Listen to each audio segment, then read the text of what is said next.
Welcome to the Texas Values Report. This is Jonathan Saenz, president of Texas Values. Great to be with you on another glorious week in the state of Texas.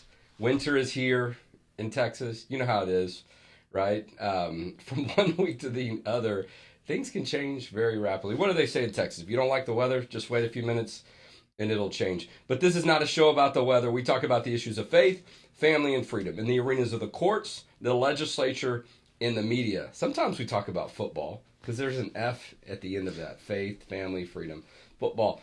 And it might work its way into the conversation today. I'm just saying, because of the history and experience of our guest today. Connor Champion's going to be our guest today on the Texas Values Report. As you can see, he's in studio. We do have that option if you're watching live on Facebook, YouTube, or wherever you're catching this on different formats that we're on. Not only visually, but this is a podcast that we run, and we run it weekly on a variety of different formats. If you've downloaded our app, the Texas Values app, you'd be able to access this program that way as well. But I'm excited to have Connor in the studio. And if you're ever a guest on our show and you're in the local area, or you happen to be in town and you want to have the interview in studio, we have the ability to do that. We have an in-house studio in our north office. Our main office is right across the street from the state capitol, but the studio with which we produce this program is at our north office just off 183 in Anderson Mill. But I'm excited to have him in studio. We got to meet and spend some time in person a week or so ago, get to know each other, and I know his family well, and I'll dive into that in just a minute. But just a couple of programming notes, all right? So I'm going to go ahead and, share this on my Facebook page. If you're watching on Facebook Live, we invite you to share it, like it, get it into some chats and some groups. Let's increase the amount of people that have access and awareness of this conversation. Because we're having a timely conversation about education, about really partly the growth and the demands and the interests that families have and young people have, not only across the country, but certainly in Texas. You know, we're at the end of a special session for the education issue, mainly for K through 12, but a lot of it has to do with the fact that families and parents, there's a lot of growth in the state of Texas, but a lot of people that are looking for a Christian-based education format and opportunity. And that's what we're going to be discussing today, because Connor is the president of Austin Christian University. It is a new university here in the Central Texas area, not limited to Central Texas without a doubt. I imagine they're going to attract students not only from the greater part of the state, but outside of the state as well. So Connor is the son of Joe Champion, who is the founding pastor of Celebration Church in the greater Georgetown area, and a good friend of ours. We've done some work for Pastor Champion in that congregation many years ago to protect their religious freedom. So Connor, welcome on the set here at the Texas Values Report. Yeah, no, this is really exciting, and we love Texas Values. We're big fans. Yeah.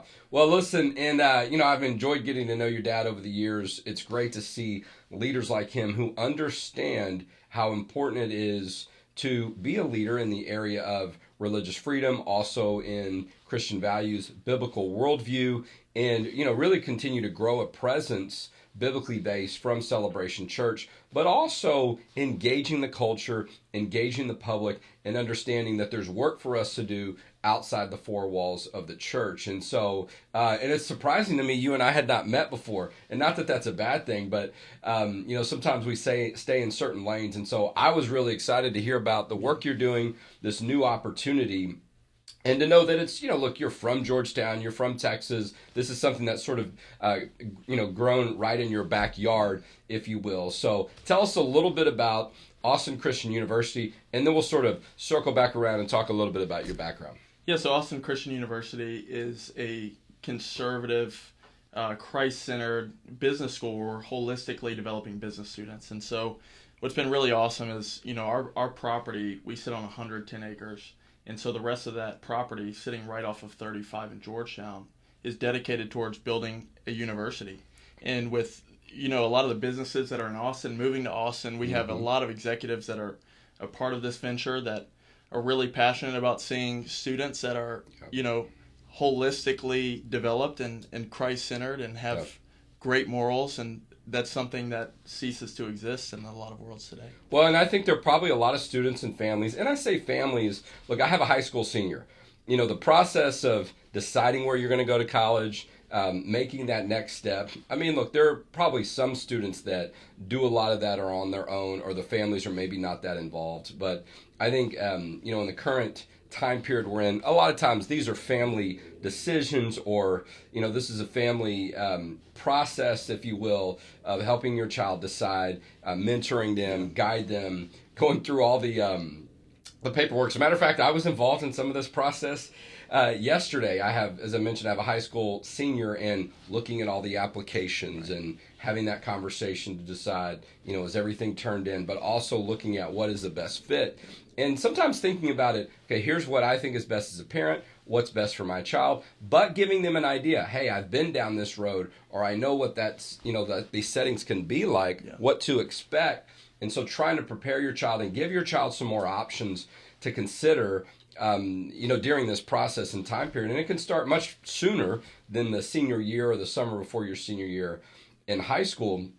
And so I think that, a lot of kids may want to stay home, right? They want to stay closer to home. Sometimes parents like that. Sometimes parents are encouraging their kids to move out and to get a little bit further away and develop some of their independence.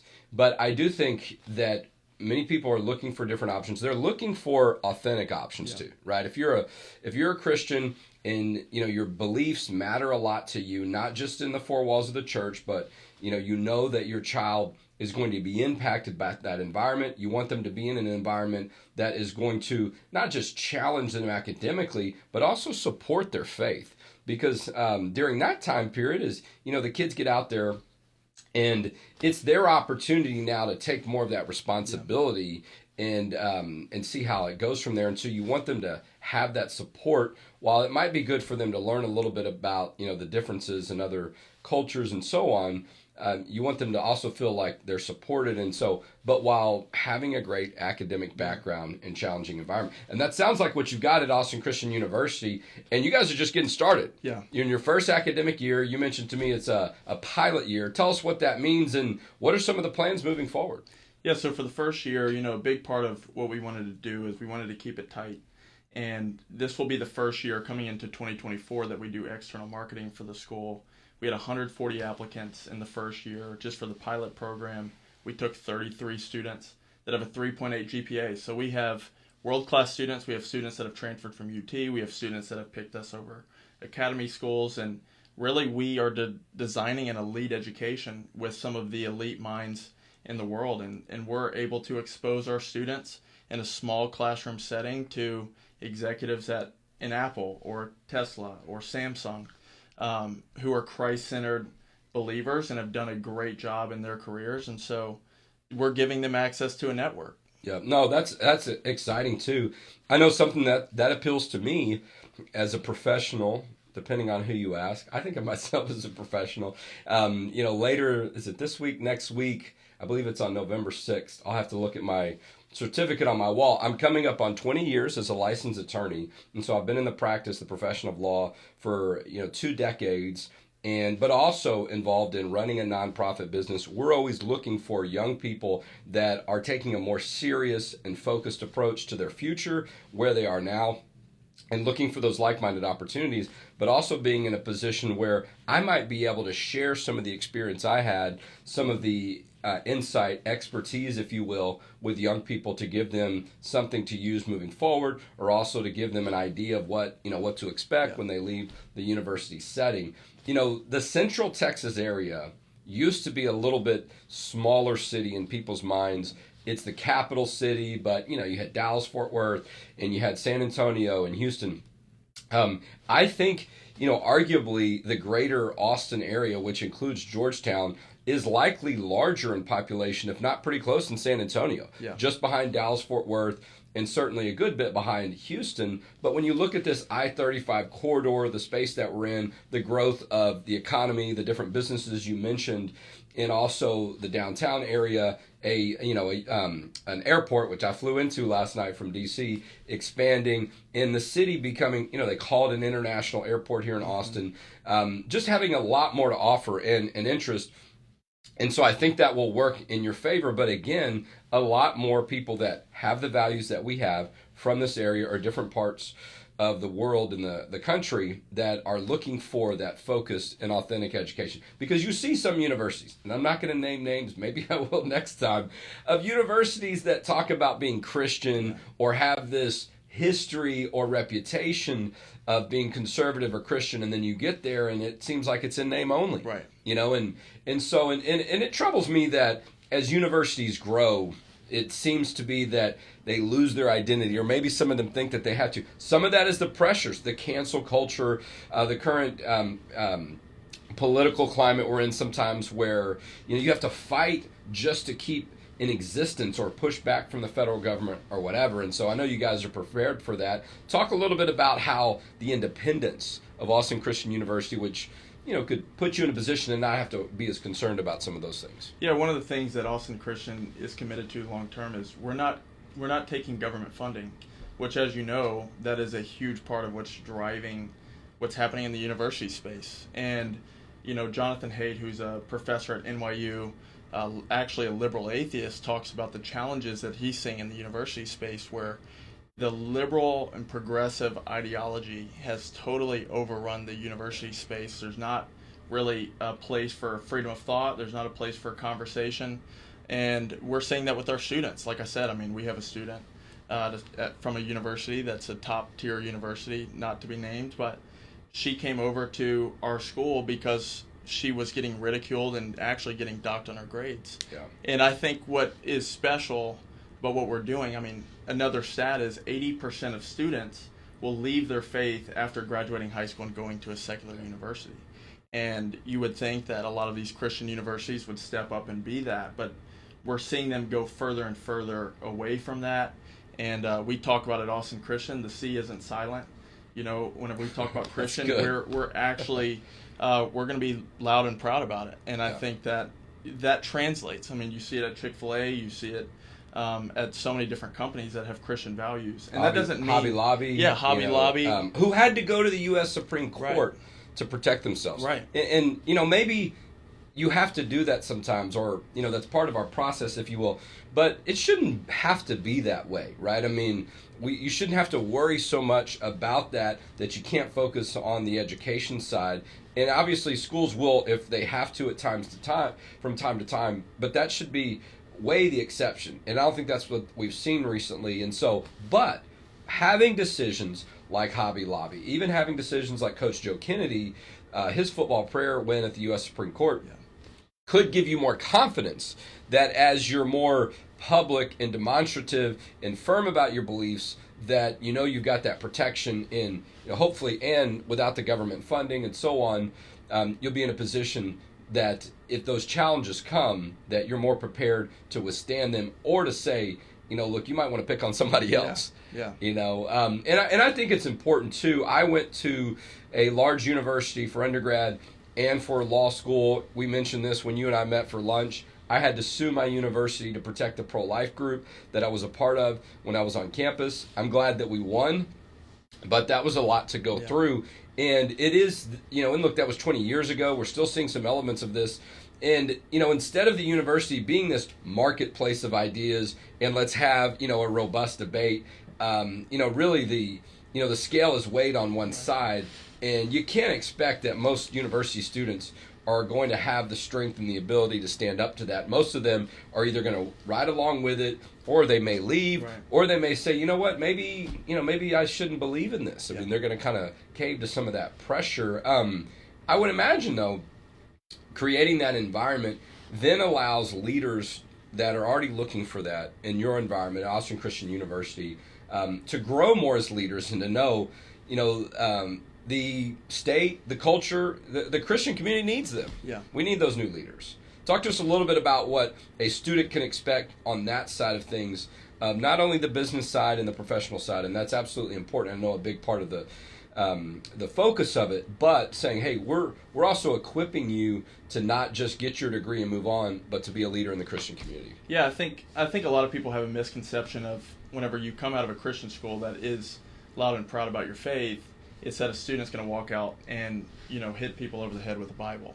That's not what we're doing. We're developing leaders that are going to add so much value to a company, so much value to an individual, that at some point somebody's going to say, what's different about you? And at that time, they will have the opportunity to share their faith. And I think that's what's really cool about what we're doing. It's not weird. It's not we're creating these weird little Christian kids, but it's people that are going to be so good at their jobs that people will say, what's different? And then they can articulate their faith. So we're giving them the skills to articulate their faith, and not only the competencies to be incredible at their job.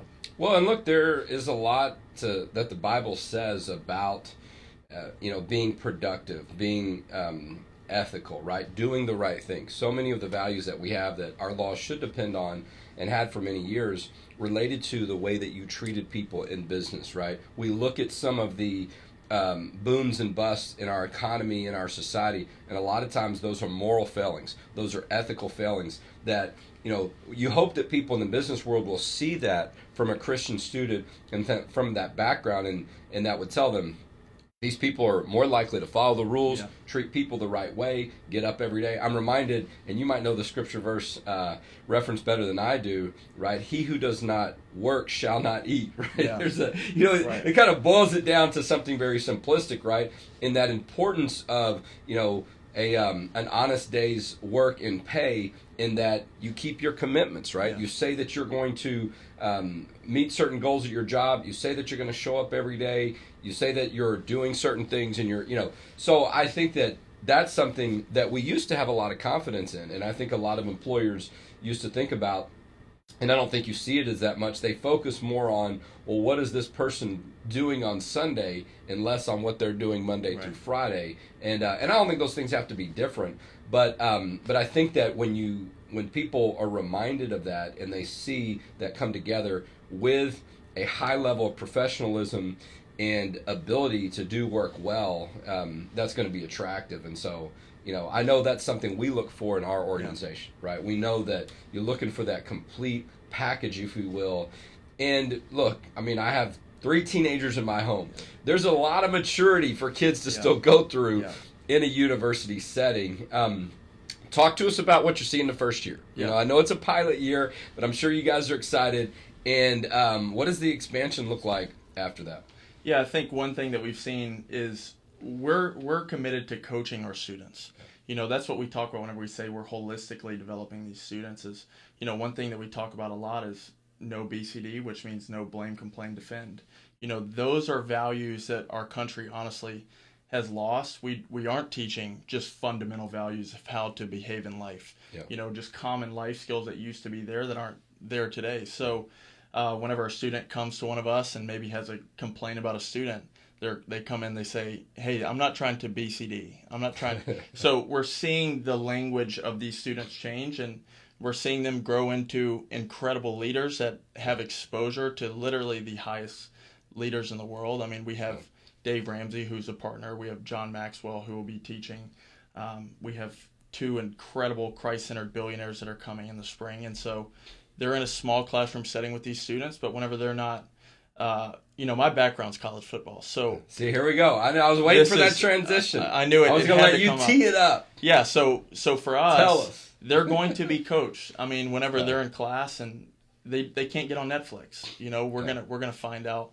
We're going to say, hey, I thought you wanted to be great. And so we're holding them to that. And, I know you've played at some of the highest levels. You've coached at some of the highest levels. Athletics these days, high school, certainly college, and then you go to the next level, NFL, MLB, wherever you are. It's high pressure. The expectations are extremely high. You think about college students, you got to be in the classroom. You got to be on the field. I don't know how they have any extra time to do anything else. I see it in my own home, having a high school senior who's on the football and baseball team, and sometimes that's good. There's not a lot of extra time for them to, wonder and get into some bad stuff. But, you've got to be able to be mature. You've got to be able to be organized and disciplined, and I think athletics can teach that. I don't think it's the end-all, be-all, but with your background, you understand what it's like, too, to have somebody that's coaching you, right? To have a mentor, someone who's above you that's guiding you in that direction, because these students are still learning a lot, athletes are still learning a lot, even some at the highest level, they still have a coach. Yeah. I like having a coach. I have people in my profession that are mentors of mine, and as I mentioned, I've been in this field 20 years, and so it's good to have that mindset and for y'all to have that approach to knowing that. And and it's interesting you mentioned about some conflicts that students might have. You look at some of the big universities, and I'm not knocking them to say they have nothing of value, but there's a difference, right? When you're in a smaller campus and you see people a lot, and you sort of have to confront some of those things and maybe resolve them, right? We have difference of opinion sometimes, and so I really appreciate that. In the mental health crisis, I think it's fair to say that we're having not only in our country, we're seeing it a lot of young people. They're being asked all the time, do you believe this? Why don't you believe that? Are you sure about this? Questioned about so many different things that I think for a long time we felt like were settled. And that's leading them to go, boy, I don't know what to do. And so I think those small environments can allow students to be in a position for success, but also feel comfortable knowing, okay, how do I address this from a Christian background? And so I've seen some of the plans; they look glorious. Yeah. So I'm excited about it as well. And but I'm also excited about the courage, if you will. I don't know if that's the right word, maybe, but the vision, right? Knowing there's a value for this. We need something like this. It's in Georgetown, but it's called Austin Christian University. But I think that helps people remind the location. I mean, obviously Austin's a lot more identified. Talk to us. I know you're there on the campus with the church. What are you hearing from the church community? I'm sure your dad's real excited about what you're doing, but any buzz that you're hearing just from the people that have been a part of this family, if you will, in getting this started? Yeah, I think the buzz has been incredible. I mean, not only from the church, but really from the whole Austin community, the people that are hearing about this. I think for our parents, one thing that we've talked with a lot of the parents at Celebration about is, this isn't the same day that it was 20 years ago, where you send a student off and they get exposed to life outside of Georgetown, or they have so much exposure at the palm of their hand. Exactly. And smartphones are giving students access at an age that is way too early. And so that's what they're walking into. They don't need any more exposure. I mean, this isn't, like I said, this isn't 20 years ago. So for us, we have to equip our students with the ability to articulate their faith and defend their beliefs and their values. And there's not a place that a student can walk in and feel comfortable and know, okay, this professor is going to pray over me, or he's going to teach me the right values, or things that we've stood for a long time as a country. I mean, those things have disappeared. So I think that Celebration sees that. Celebration is behind it. And really, we don't have an alumni base, but we have 27,000 members at Celebration that are behind it. And so that is our alumni base. Well, that's a great place to start from. And you mentioned some notable people. If you don't know who Dave Ramsey is, if you don't know who John Maxwell is, who's the other name you mentioned? Those two. There was somebody else you mentioned. We are actually... You. Yeah. Don't worry about it. I caught the two. And I'm big fans. If you're a child in my house, you know who Dave Ramsey and John Maxwell are. But it's kind of nice to hear you say it, because you know how kids are. They're like, "Oh, Dad listens to this guy and these podcasts or whatever," and they probably think they may not realize the history that some of these people have and the influence that they have. I know you've had John Maxwell and Dave Ramsey, your dad has, at the church. These are folks. John Maxwell's been in this field, if you will, and been doing work long before Dave Ramsey. Dave Ramsey, the past 25, 30 years, but has steadily been growing their influence.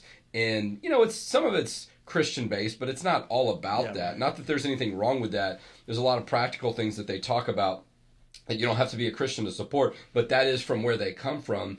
And they're oftentimes very public about that. But they've done extremely well. John Maxwell is one of the most successful leadership trainers in the world. Not just Texas, not just in the United States, but in the world. Dave Ramsey has one of the most well-listened to radio show and podcasts. He's got all kinds of books. He focuses a lot on wealth and business management, but a lot of things that really can help you have success as an individual and as a family. And so, look, I want to go there. Okay, let me go back and get my degree. I want to be a part of what y'all are doing, though, because I also respect these folks, and I know if they're invested in it, if they see value in it, that's about as good as it's going to get. And so I'm excited for what y'all do. We're about to run out of time, And I want to throw in a couple things too. So if you want to come to some of our events that are coming up soon, speaking of Coach Joe Kennedy, all right, this is the football coach who won his prayer case at the U.S. Supreme Court for kneeling on the 50-yard line after the game was over on his own. He got fired. He fought for over 7 years to get his job back. He won at the U.S. Supreme Court, then got his job back, and then they weren't so friendly to him when he came back and wanted to start coaching again. So unfortunately, he's left the environment that he fought for so long to get back into. You got to hear the rest of the story. He's got a book coming out. So November 30th in Houston, he's going to be speaking at our Houston Gala. That is at Houston Country Club in the Dallas-Fort Worth area in Plano. Riley Gaines, speaking of what the college environment looks like these days and the challenge kids are going through, she knows as a collegiate athlete what it's like having to compete against men and women's sports. She's going to talk about that December 6th. Glen Eagles Country Club in Plano. We're going to have a wonderful program there. Mark Davis, talk radio show, is going to be our MC. Kelly Shackelford, who litigated that case on behalf of Coach Joe Kennedy at the U.S. Supreme Court, will be there December 6th, txvalues.org. Get your tickets. Those events will sell out, and we've got some other announcements we're going to have coming up soon. There's an election going on, too, right now. Constitutional amendments, some local elections. Check txvaluesaction.org to see some of the information that we have there. If you see value in our work, please consider making a donation at txvalues.org. We are a 501c3 nonprofit organization, and that's how together we'll protect faith, family, and freedom in Texas. And we'll talk to you next week on the Texas Values Report.